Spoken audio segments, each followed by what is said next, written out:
Are you tired of creating portraits that feel overly tight, controlled, or just lifeless when all you really want is that painterly, expressive magic that you admire in painters like John Singer Sargent? And maybe I shouldn't say all you want, as if it were just, some small wish. Because when your work feels off, it's not just frustrating, it can literally drain the joy out of painting. It makes you hesitate to share your work, or do things like enter exhibitions. You know that your paintings might be technically competent, maybe even accurate, but they're just lacking that special something, that life, that energy that you see in the paintings that you admire. If that resonates with you, stick with me in this video because I'm going to walk you through the exact 3-part strategy that transformed my work and is the same one that I have used to help hundreds of painters transform their work from tight, photorealistic, overworked portraits to painterly expressive pieces like this one. For me, this meant creating work that eventually won me the Oil Painters of America Gold Medal and helped me to go from painting part-time to making this my entire career. So you'll want to stick around. If you're new here, my name is Chelsea, and this is what I do. I love painterly, expressive portraits and mark making, paintings with bold brushwork. And my mission for myself and the artists that I help is to help you to loosen up and get that level of freedom and energy into your mark making while still creating artwork that's realistic and conveys exactly what you want.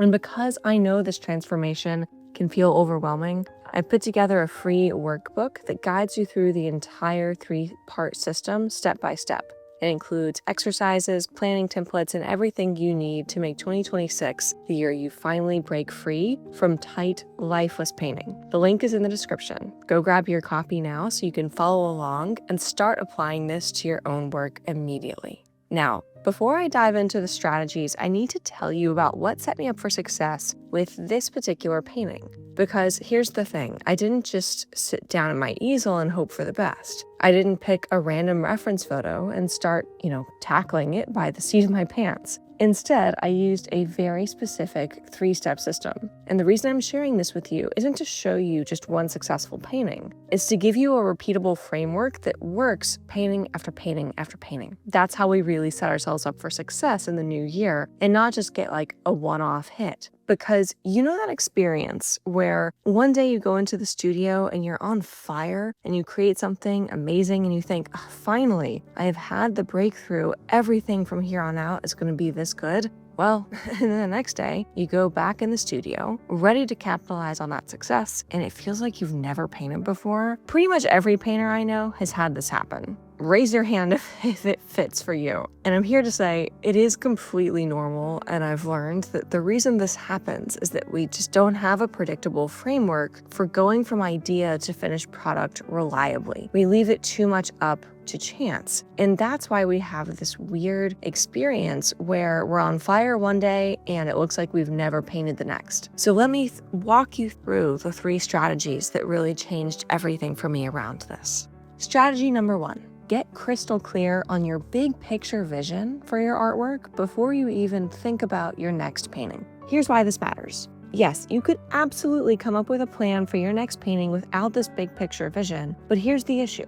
It often results in a painting that might feel successful in the moment, but it doesn't feel like it's in your voice. It doesn't feel authentically yours. And because it's not connected to a big picture vision, it can really yield work that feels inconsistent at best, where one day everything is clicking and you're making work you feel really proud of, and the next day you're making work that just yields frustration and disappointment and leads you to worry that the issue might be you. Maybe the reason the work is inconsistent is simply something about yourself. And that's not the truth. The truth is simply that you don't have a system that yields consistency. So that's why we really need to zoom out to get this big picture vision. So the very first thing I had to do before making this painting, and the first thing you need to do to set yourself up for success in 2026, is to get a really clear handle on what your big goal actually is. Here's how I did this. So before 2025, I sat down and I compiled all the work I was most inspired by from other painters, as well as paintings I had made myself that I was genuinely proud of and I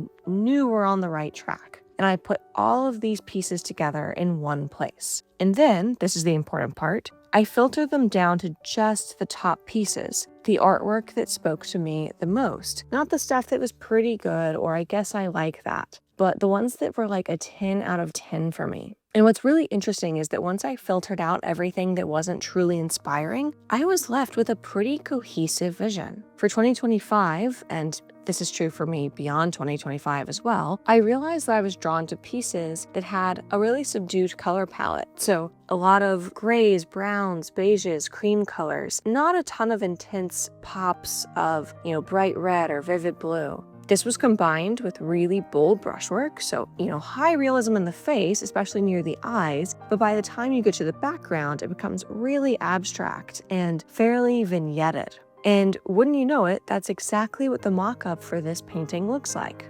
Having this vision board gives me a really clear blueprint for what my mock-up needs to look like for me to be excited about my plan for this painting. And by the way, that's all a mock-up is. It goes a little bit beyond just a reference photograph, and it is designed to bridge that gap between the raw reference and how you want your final painting to look. So it accommodates things like the crop of the piece, or any vignetting or simplification you want to do, or any ways in which you want to compress your value structure or your color harmony. In short, it's this one intermediate step between just having the reference and getting into the final painting that gives you the plan for what that final painting is going to look like. And this is important. I did not dive into this painting by the seat of my pants. I put a great deal of care into selecting the most interesting reference photograph that I could, and then mocking it up to the point where I knew I would be genuinely excited to paint it. Not only that, but having that mock-up enabled me to dive into this painting without really having questions yet to be answered. I can look at this mock-up and basically say, okay, I really like how this works. I don't need to think about the decision-making step of changing anything on here. All I can focus on now, all I want to be focusing on now, is simply how to get this onto canvas. And trust me, that's plenty to think about all by itself without asking questions like, what if I change the color of the subject's top? Or what if I keyed in a totally different color or style of brushwork in the background?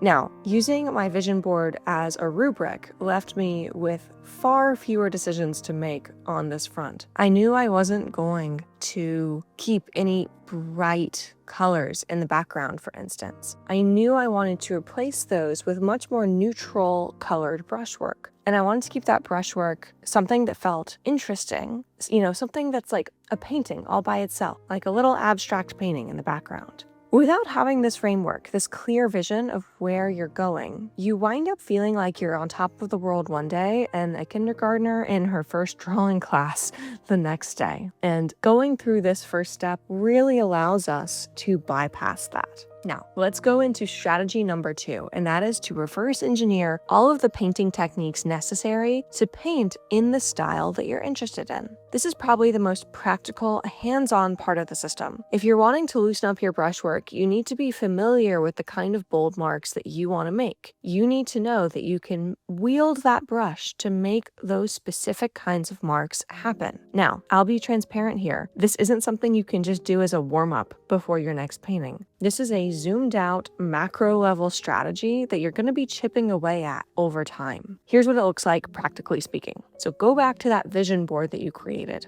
If you have sergeant painting after sergeant painting showing up on your inspiration board, you know there's something about his portraits you want influencing the way that you paint. So really pay attention to them. Study them for the kind of brushwork, the control of values and color, even the way he got likeness down without overworking it. Then compare that to the work that you've been doing. Chances are there are going to be brush marks where you look at them and think, I don't know if I could make a mark that decisive in my own work successfully. Or I don't think I've ever made a brush stroke that looks like that. Or I just love how subtle his handling of the skin tones is. I wish I had that same control. When you see these gaps between what's on your inspiration board and how you actually paint right now, that typically means there's a skill gap that you need to bridge in order to feel successful in your own work. One of my favorite ways to tackle this head on is to use master copies as an ongoing exercise to help you to learn the muscle memory of how to make the kinds of paintings that you love. For example, if I were to do a master copy of a Sargent piece, I might focus specifically on things like, how do I get this exact mark that Sargent had here that I love so much? For instance, Sargent is famous for doing this down the bridge of the nose on the shadow side, or capturing an eyebrow in just 2 really elegant brushstrokes. Those would be the kinds of things I would want to copy. Places where he rendered the features with so few brushstrokes I can literally count them, and yet they look totally believable. The great news is that if I can actually replicate this while doing a master copy, there's nothing to say that I can't put that exact same kind of mark or those exact same colors into my own original work. But if I've never had that mark appear before, whether it's in a master copy or my own work, it's not surprising that I go into an original piece with high expectations and then feel disappointed when I just overwork the portrait the way that I always have. So this is about deliberately practicing the specific skills you need rather than hoping they'll magically appear in your next painting.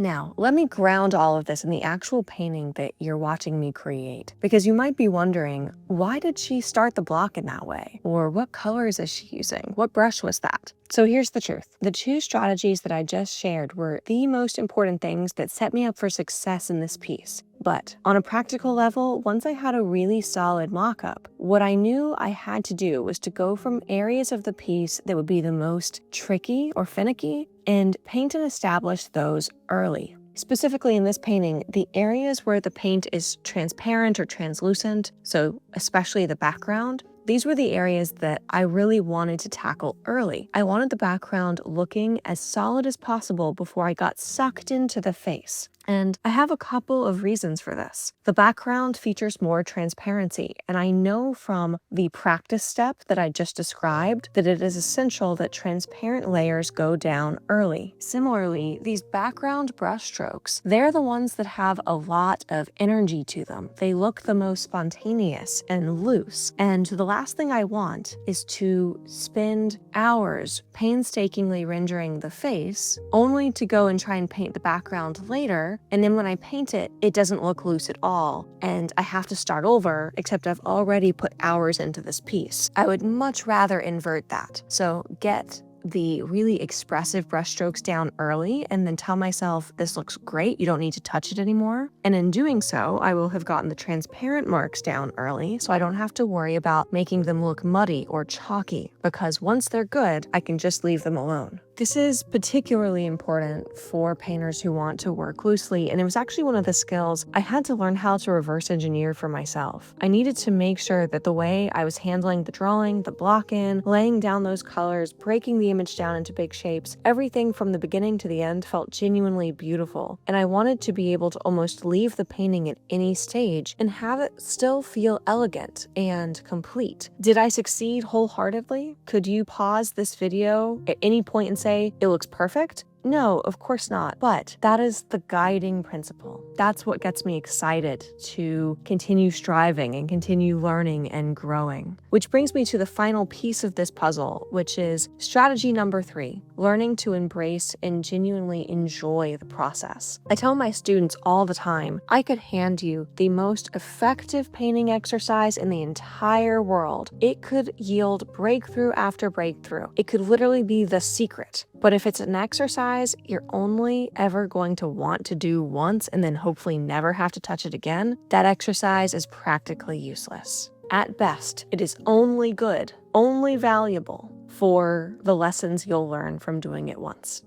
And that's not what we want. Mastery doesn't come from one single aha moment. So why are we going to focus on exercises you only want to do one time? Instead, we want your studio practice to be filled with exercises that both help you progress toward your specific goal and that make you want to get into the studio over and over again. Exercises that feel so gratifying, you want to do them every time you get into the studio. Those are the kinds of exercises that are ultimately most valuable because you're intrinsically motivated to put in repetitions with them time and time again. And as we said before, that is where mastery actually comes from. And honestly, that's how this particular piece felt. I did this over Christmas break when I was supposed to be taking a complete break from the studio, but I was so excited by the prospect of this painting that I had set myself up to want to get in the studio so badly that I honestly just couldn't help myself. And that's what's going to set you up for success in the long haul. That's going to make 2026 the year that really changes everything for you. So let me recap the 3 core strategies that I used for this painting. Number 1, start with a really clear vision of what it is you want to create. Not vague goals like paint looser, but a specific, cohesive vision that shows you exactly what success looks like. Number 2, reverse engineer your way to the techniques you need to create that kind of art. Study the painters who are on your inspiration board. Create master copies of those paintings. Practice these specific marks and color mixing and value control that you realize are important. And number 3, make sure that your painting practice makes you actually want to paint more. Choose exercises and pieces to create that get you so excited you practically can't keep yourself out of the studio. If you're ready to make 2026 the year that you finally transform your portraits from flat and lifeless to painterly and expressive, make sure you grab that workbook that I mentioned. It walks you through all 3 of these steps with templates, exercises, and a complete roadmap you can start using today.